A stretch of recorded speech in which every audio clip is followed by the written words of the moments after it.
Los países occidentales antirrusos del G20 muerden el polvo en la India. Los ministros de Finanzas y presidentes de los bancos centrales del G20 se reunieron en la ciudad de Bangalore, India, para hacer frente a las crisis económicas.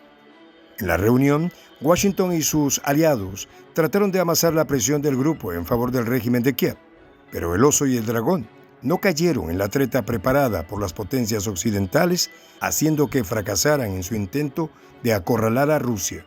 Los detalles a continuación.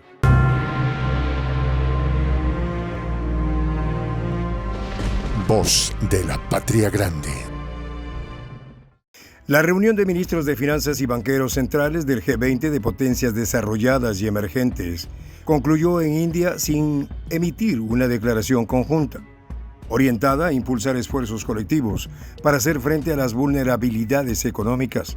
La reunión se convirtió en una treta de Occidente para acorralar a Rusia. Las discusiones financieras del G20 incluirán el fortalecimiento de los bancos de desarrollo bilaterales para enfrentar los desafíos globales compartidos del siglo XXI, el financiamiento de las ciudades del mañana y el avance de la agenda fiscal internacional, entre otros, dijo el ministro indio de Información y Telecomunicaciones, Anurag Thakur. Pero pronto la agenda daría un giro radical. Ucrania era uno de los principales asuntos en las agendas de los ministros, especialmente del Grupo de los Siete, el G7, que aguardaron para llegar a la India para anunciar un mayor respaldo a Ucrania en el conflicto.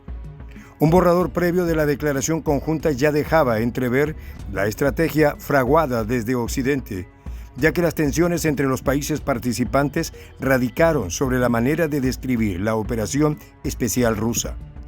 La mayoría de los miembros del G20 pretendían llegar a una condena en firme para el conflicto en Ucrania, con diferentes evaluaciones de la situación y sobre las sanciones impuestas a Rusia desde el inicio de la operación especial en Ucrania. En ese sentido, Pekín, a través de su ministro de Finanzas de China, Liu Kun, se negó a aceptar las partes de la declaración conjunta del G20 que condenaba la invasión de Rusia en términos muy enérgicos. Por su parte, Moscú manifestó que los países occidentales antirrusos habían desestabilizado el G20 tratando de imponer mediante coerción una declaración conjunta sobre el conflicto de Ucrania. Rusia, reconociendo el objetivo oculto de la reunión, acusó a Washington, la Unión Europea y las naciones del G7 de chantaje evidente, instándolos a reconocer las realidades objetivas de un mundo multipolar. Ante la negativa china y el señalamiento ruso, la presión occidental subió de tono en la reunión. El ministro de Finanzas alemán, Christian Lindner, dijo: "Esta es una guerra, y esta guerra tiene una causa, y es Rusia y su presidente. Eso debe expresarse claramente en esta reunión de finanzas del G20". Con respecto a la postura china, el ministro español de Exteriores, José Manuel Álvarez, dijo que la abstención no serviría porque sería contada por Rusia como una postura a su favor, no dejando emitir una condena conjunta del G20.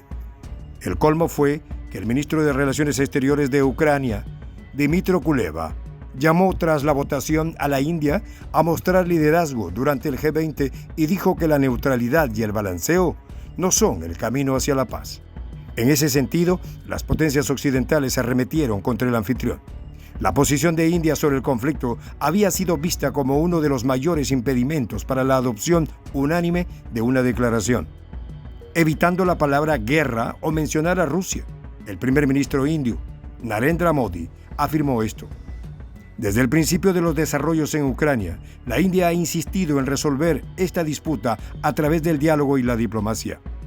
Las declaraciones del líder indio se dan en un día después que la India se abstuviera en la votación de una resolución en la Asamblea General de Naciones Unidas, pidiendo el cese de hostilidades en Ucrania y la retirada de las tropas rusas. Mientras tanto, Ajay Seth, un funcionario de alto nivel indio, dijo en una conferencia de prensa que los representantes rusos y chinos no estaban de acuerdo con la redacción sobre Ucrania, porque su mandato es tratar asuntos económicos y financieros. Por su parte, el ministro de Finanzas francés, Bruno Le Maire, exigió una condena firme contra la invasión rusa de Ucrania, antes de advertir de lo contrario. París se opondría a cualquier comunicado conjunto que diluyera el rechazo expresado por el grupo en Bali. China, uno de los considerados por Occidente como el principal aliado ruso, siempre se abstuvo de apoyar o condenar públicamente la ofensiva rusa, aunque en varias ocasiones expresó su desacuerdo con las sanciones occidentales. Durante las últimas semanas, Pekín ha intensificado sus esfuerzos diplomáticos en torno al conflicto.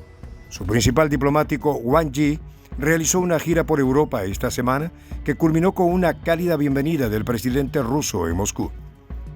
China también publicó esta semana un plan de 12 puntos para poner fin al conflicto en Ucrania, en el que pidió conversaciones de paz y respeto por la soberanía nacional. Sin embargo, el documento no dice específicamente que Rusia debe retirar sus tropas de Ucrania y tampoco condena la operación especial rusa. El documento chino fue bien recibido por Rusia, lo que llevó al presidente de Estados Unidos, Joe Biden, a comentar lo siguiente: el presidente ruso lo está aplaudiendo. Entonces, ¿cómo podría ser bueno?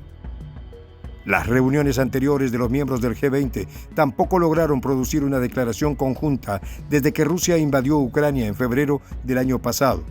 Y esta no fue la excepción, haciendo fracasar los planes occidentales. Tras la objeción china y rusa, el plan para lograr una condena conjunta se vino abajo.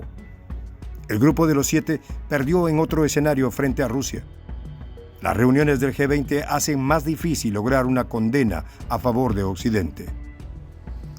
Finalmente, la presidencia de India del G20 ha sacado una nota a título individual, en la que sí emplea este término, aunque a pie de página señala que esta denominación fue rechazada por las delegaciones de Rusia y China. Rusia logró evadir la treta preparada por Washington y sus secuaces.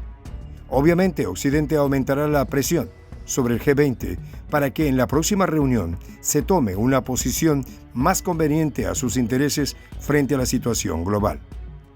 Soy el J, Juan José del Castillo, director del canal Prensa Alternativa. Si quieres ser parte de la comunidad de la Patria Grande, suscríbete a nuestro canal. Si es que quieres que te lleguen las notificaciones cada vez que subimos un video, activa la campanita. Si quieres apoyar a nuestro canal económicamente, puedes hacerlo a través de PayPal. El enlace está en la descripción del video. A nombre del equipo de Prensa Alternativa, me despido con esta expresión en el quechua milenario, Tupananchis Kama, cuya traducción es hasta volvernos a encontrar.